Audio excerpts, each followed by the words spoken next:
અને સાસુને બોલાવ્યા, બા આવો. એ કે બેટા અમને ખબર નહીં પડે, આપણા ઘરે ઠાકોરજી નથી અને આપણે ખેડૂ, એટલે અમારી હાથ પેઢીમાં કોઈએ ઠાકોરજી પધરાવ્યા નથી. આ કોઈક વાર બ્રહ્મ સંબંધી છીએ એટલે ગામમાં કાંઈ મનોરથ હોય તો બધાની યારે અમને બોલાવે, કારણ કે તારા બાપુને આવું બધું બહુ ગમે. એ કે બાપુને બોલાવો, એમને બ્રહ્મ સંબંધ હતો. આવ્યા, હવે પુષ્ટ કરાવ્યા પછી પહેલી વાર ઠાકોરજીના દર્શન કર્યા. સાસુ સસરાની આંખમાંથી અસરની ધારા જવા માંડે. કે બધા એવું કહે છે કે સંસ્કાર જેવા આપો એવું થાય, પણ તે તો આવતા હોય તો અમને પુષ્ટ કરી દીધા. તારા ઘરે ઠાકોરજી પધાર્યા ત્યારનો હરખ માતો નહોતો કે ક્યારે જઈએ ને ક્યારે ઠાકોરજીને દર્શન કરીએ. આજે કે વિનંતી કરો અમારા વતી કે અમને શેરમાં તો ગમે નહીં બટા, બહુ તો 2-4 દી કે અઠવાડિયું, હું ને તારા બાપુ એકલા. હવે એકલા ન રહેવું હોય તો ઠાકોરજીને કે અમારા ઘરે આવે. વો ભોળી હતી, પેટમાં ફાળ પડ્યું કે આ ન લઈ જાય. એટલે બાપુ એની ચમક ઉપરથી આમ સમજી ગયા કે વો બટા આ તમારા ઠાકોરજી તો તમારા જ, પણ ગુરુદેવ કૃપા કરે તો અમારા પર અમે અઠવાડિયું રહીએ ને તો અહીંયા જોઈએ, કારણ કે અમે ગામમાં મનોરથમાં ગયા છે. સેવા કેમ કરે એમને ખબર નથી, કેમ જગાવવા, કારણ કે આપણા ઘરે તો માતા મહાદેવ, ગામમાં રામજીનો ચોરો, એટલે આ બધું જોયું નથી. તો અઠવાડિયું અહીં રહીને બટા તો બધી અમે તમારી રહેણી કહેણી જોઈ લઈએ, અને પછી પધરાવીએ ને તો ઠાકોરજીને હવે શ્રમ પડે ને એવું બોલતા ન આવડે તો ઠાકોરજીને તકલીફ ન પડે. સાસુમાએ મનમાં મનોરથ કર્યો, હે મારા વાલા, એટલે વોવે કાની દીધી કે બટા ફરી બોલો ને. એ કે હું બોયલા. જો સૌરાષ્ટ્રના ખેડૂત હોય કે પટેલ હોય, વાણિયા હોય કે બ્રાહ્મણ, વૈષ્ણવ વૈષ્ણવ જ છે, જ્ઞાતિ એમાં આવતી જ નથી. અને એ લોકોની યાદશક્તિ કેવી, પુરુષોત્તમ સહસ્ત્ર મોઢે હોય, બધાને અંગૂઠા છાપ હોય, પુરુષોત્તમ સહસ્ત્ર. આજે દિવ્ય ભાસ્કરમાં ગુણવંત શાહનો લેખ છે, વિચારોના વૃંદાવનમાં. એમાં લખ્યું છે કે ધર્મની વાતો તમે કાંઠિયાવાડીની મોઢે સાંભળો ને તો ધર્મ તમને ધારણ કરવાનું મન થાય. એની છટા, એનો ભાવ અને એની ભાષાની અંદર જે મીઠાશ છે એ ગુજરાતમાં નથી. વાંચજો બધા. કદાચ હું એ શબ્દો ભૂલી ગયો એટલે મારા વાપરતી આવીશ, પણ એણે સૌરાષ્ટ્રે જે રસધાર કીધું છે, મેઘાણી રાજકોટના, એણે સૌરાષ્ટ્રની રસધાર. તો આજે બહુ સરસ ગુણવંત શાહે સૌરાષ્ટ્રના કથાકારો હોય કે ધર્મ પેલા હોય કે જે પ્રવચન આપતા હોય, એની જે છટાની, એના ખુમારીની જે વાત કરે છે કે એ શૌર્યની વાતો કરે ને તો લડવા જવાનું મન થાય, ધર્મની વાતો કરે ને તો કૃષ્ણને પ્રેમ કરવાનું મન થાય. આ જે વાંચ્યું એ કહું છું, મારું પોતાનું નથી કહેતું. એટલે એના સાસુએ ધરાવ્યાને કાની આપી ને કે બટા ફરી બોલો. એટલે વહુ હતી કે બા 2 વાર ન બોલાય, ઓલું નવું નવું હોય ને એટલે બીક લાગે, આપણે બહાર આવીને હું કહું. એ કે સારું. સૌરાષ્ટ્રમાં તો આ બધો ભાવ બહુ.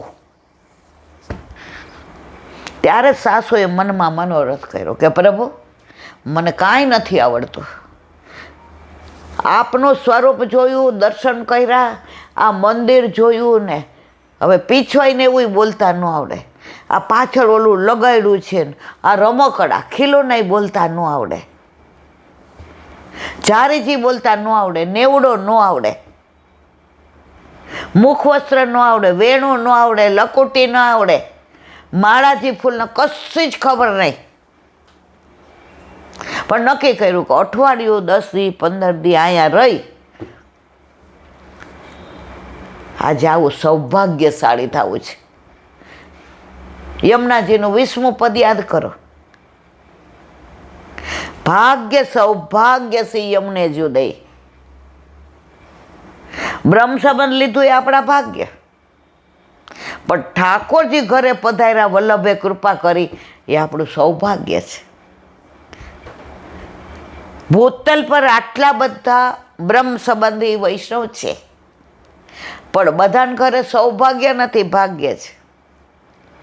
બધાને ઘરે ઠાકોરજી નથી બિરાજતા. તો એના સાસુએ વિનંતી કરી, મારા નાથ, જો અમે હાવ અબુધ છીએ, અમે તો આ જાડા કપડાં પહેરવાવાળા, જૂનવાણી ઓલું પહેરે એવું એ બધું પહેરતા હતા. આ દીકરો ભણ્યો,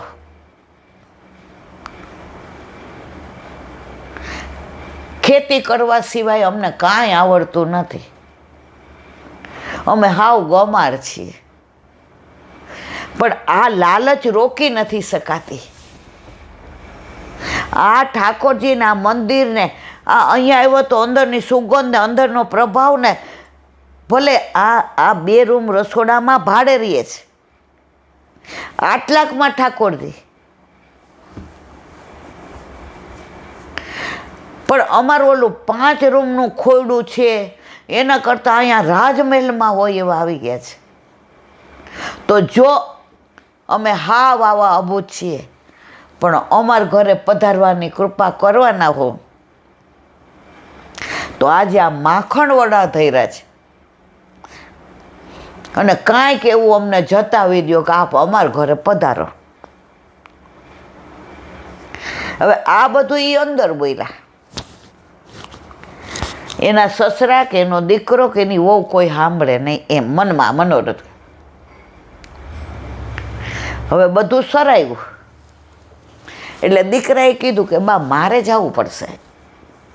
એટલે વહુએ કીધું તમે ટિફિન બાંધી દઉં કે પ્રસાદ? એ કે ના, બા બાપુજી આવ્યા છે, મેં કહીને આવ્યો છું, મને અડધો કલાક હાફ એન અવર મોડું થશે. તો કે તો બધા હારે લઈ લઈએ.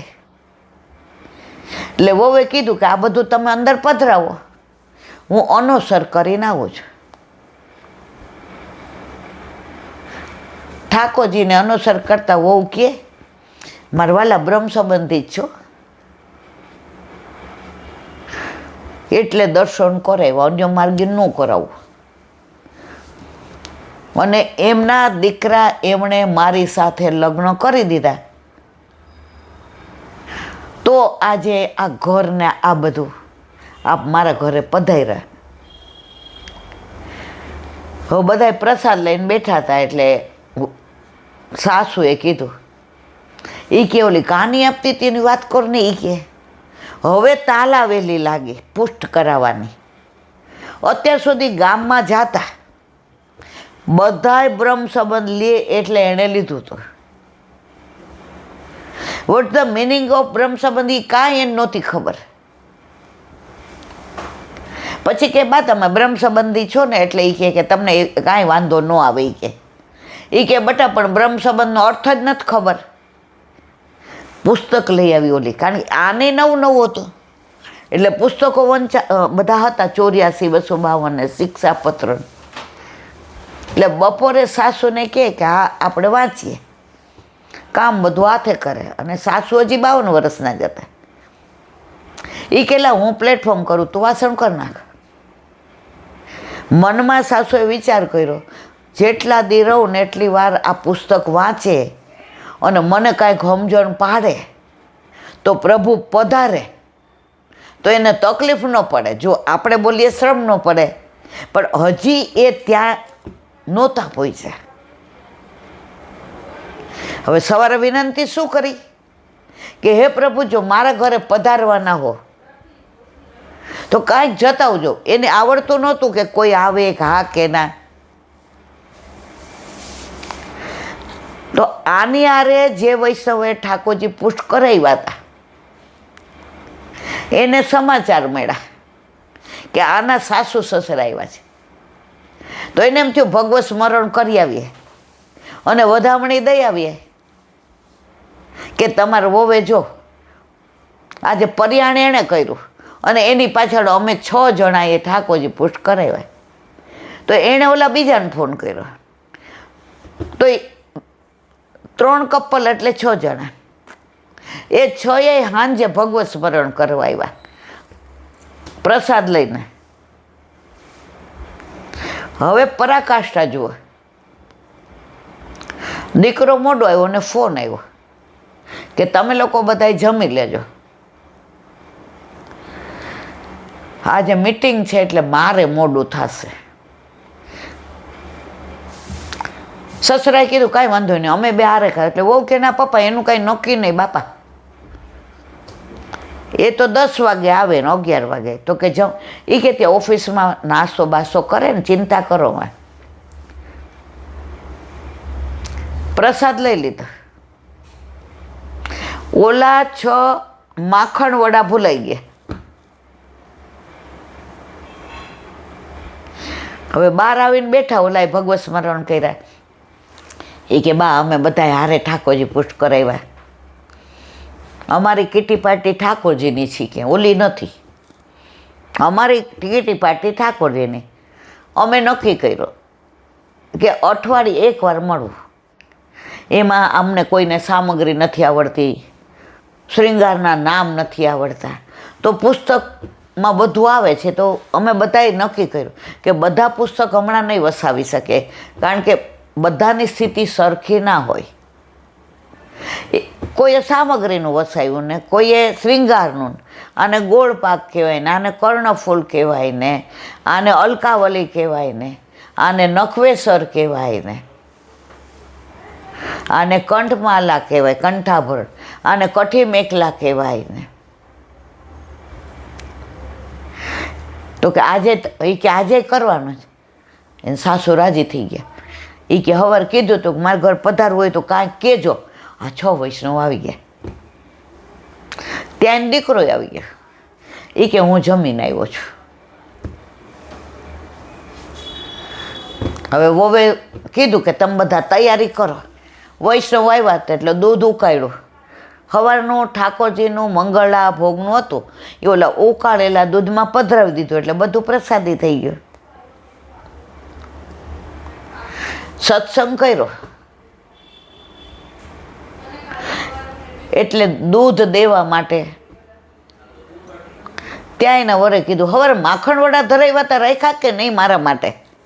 એ કે 6 એમને પડ્યા છે.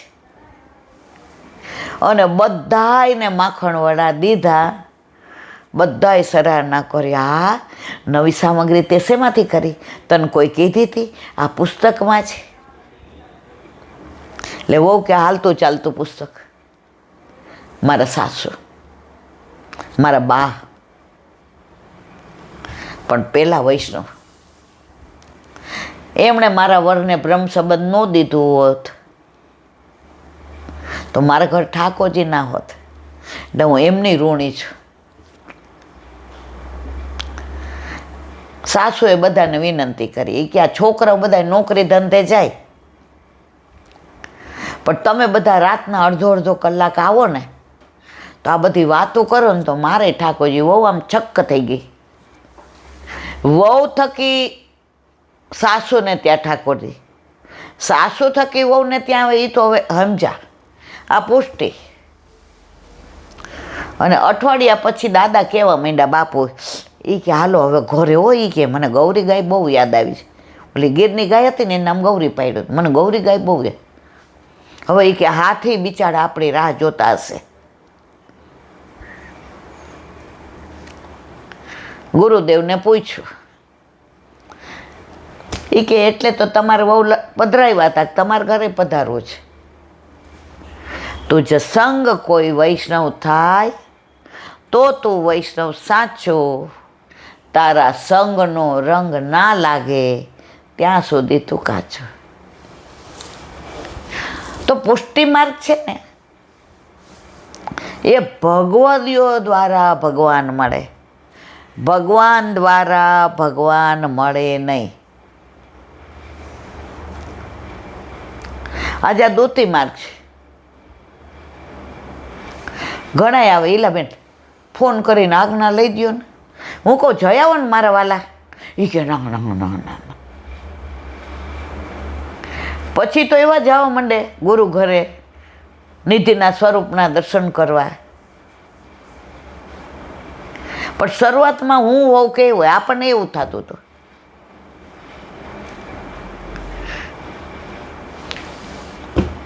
તો સંગ જેનો કરશો ને એવા થશો. એટલે વલ્લભે કહ્યું દુસંગથી દૂર રહ્યો. આજે જ એક જણે મને પોતાનો ભાવ કીધો. આ બધું પુસ્તકમાં ન લખ્યું હોય.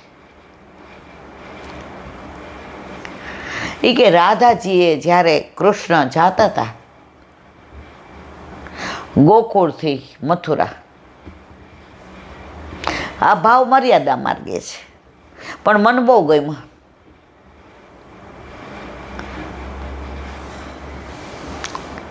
ત્યારે છેલ્લે રાધાજીને મળવા આવ્યા. પ્રેમની પરાકાષ્ઠા,